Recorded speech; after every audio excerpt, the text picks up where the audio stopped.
এই বিধান অনুযায়ী আমাদেরকে আমাদের জীবন কাটাতে হবে, অতিবাহিত করতে হবে। তাহলে আল্লাহ রাব্বুল আলামিন আমাদের কি বিধান দিয়েছেন খুব ভালো করে শুনুন। আল্লাহ রাব্বুল আলামিন বলছেন, বিসমিল্লাহির রহমানির রহিম, ওয়া আন্না হাযা সিরাতী মুস্তাকিমা ফাত্তাবিউহু ওয়া লা তাত্তাবিউস সুবুল। এ আমার ভাইরা, আমার মা, আমার বোনেরা, খুব ভালো করে শুনুন। আল্লাহ রাব্বুল আলামিন বলছেন, হে বান্দারা শুনে নাও। আল্লাহ রাব্বুল আলামিন এই আয়াতের পূর্বে দুইখানা আয়াতকে কেন্দ্র করে বলছেন যে এটাই হলো আমার সরল সবল পথ, এটাই হলো সোজা।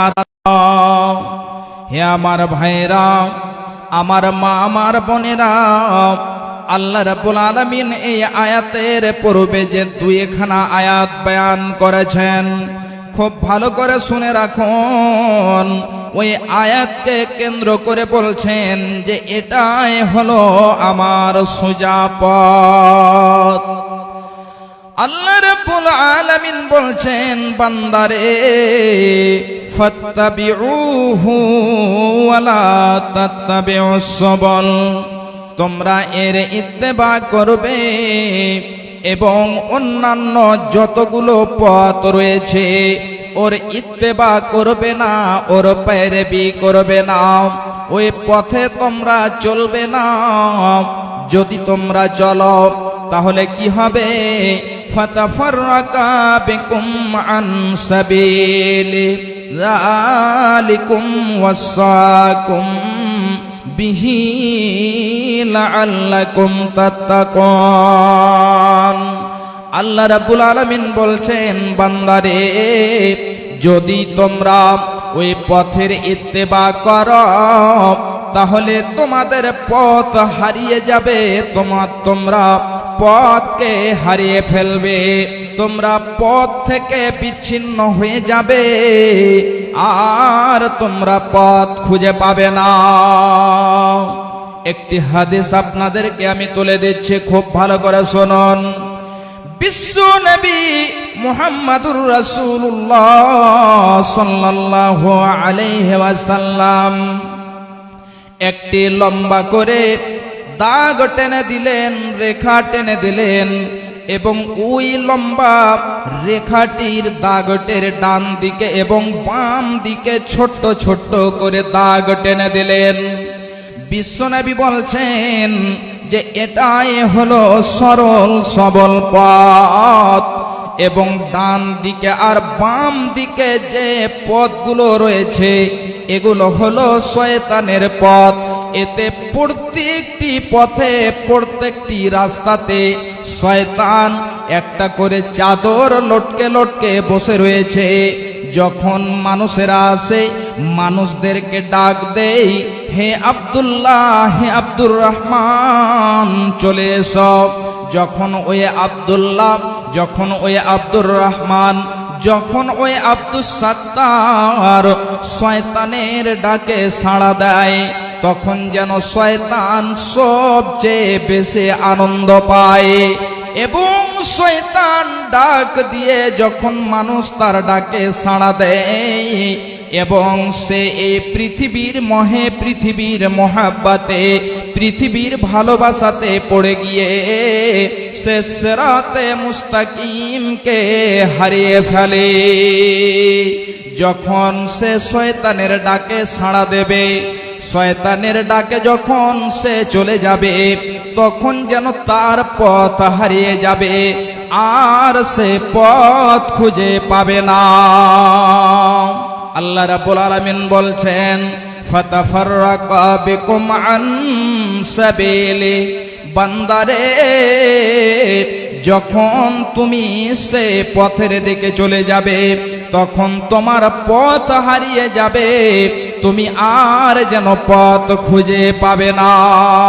আল্লাহ রাব্বুল আলামিন বলছেন, হে পৃথিবীর বান্দারা শুনে নাও, যালিকুম ওয়াসাকুম বিহি লাআল্লাকুম তাত্তাকুন। আমি তোমাদেরকে এই জন্য ওয়াসিয়াত করলাম, আমি তোমাদেরকে এই জন্য ওয়াসিয়াত করেছি যেন তোমরা মুত্তাকি হয়ে যেতে পারো, যেন তোমরা পরহেজগার হয়ে যেতে পারো, যেন তোমরা আল্লাহ ভীরু হয়ে যেতে পারো। হে আমার ভাইজান, হে আমার বাপজানেরা, আমার বোনেরা, খুব ভালো করে লক্ষ্য করুন। আপনার বয়স 40 বছর 50 বছর কেটে গিয়েছে, আপনার এই 40 বছর 50 বছর কেটেছে। আপনি গভীর রাত্রিতে নির্জনে বসে যাবেন, কিংবা আপনি রাত্রিবেলাতে কোথাও আপনি চিন্তা ভাবনা করবেন যে হে মন তুমি বলো দেখে। আপনি নিজেকে নিজেই প্রশ্ন করবেন, অন্তরকে বলবেন যে হে অন্তর, হে মন তুমি বলো দেখে, তোমার যে 40 বছর 50 বছর কেটে গিয়েছে, তোমার এই জীবনটাকে, তোমার এই বয়সটাকে তুমি কতটা আল্লাহর পথে কাটিয়েছ। তাহলে আপনি ভেবে নিতে পারবেন, তাহলে আপনি বুঝে নিতে পারবেন যে আপনার জীবনটা কতটা আল্লাহর পথে কেটেছে। হে আমার ভাইরা, আমার মা, আমার বোনেরা, খুব ভালো করে শুনে রাখুন, এই জীবনটা কত মূল্যবান। আপনাকে একটা হাদিস আমি তুলে দিচ্ছি, খুব ভালো করে শুনুন। হযরতে মুআজ বিন জাবাল রাদিয়াল্লাহু, হযরতে আব্দুল্লাহ ইবনে মাসউদ রাদিয়াল্লাহু তাআলা আনহু বলছেন, বিশ্বনবী জনাবি মুহাম্মাদুর রাসূলুল্লাহ সাল্লাল্লাহু আলাইহি ওয়াসাল্লাম বলছেন, কদমা ইবনে আদামা ইয়াউমাল কিয়ামাতে হাত্তা ইউসআলা আন খামসিন আন উমরিহি ফিমা আফনাহু।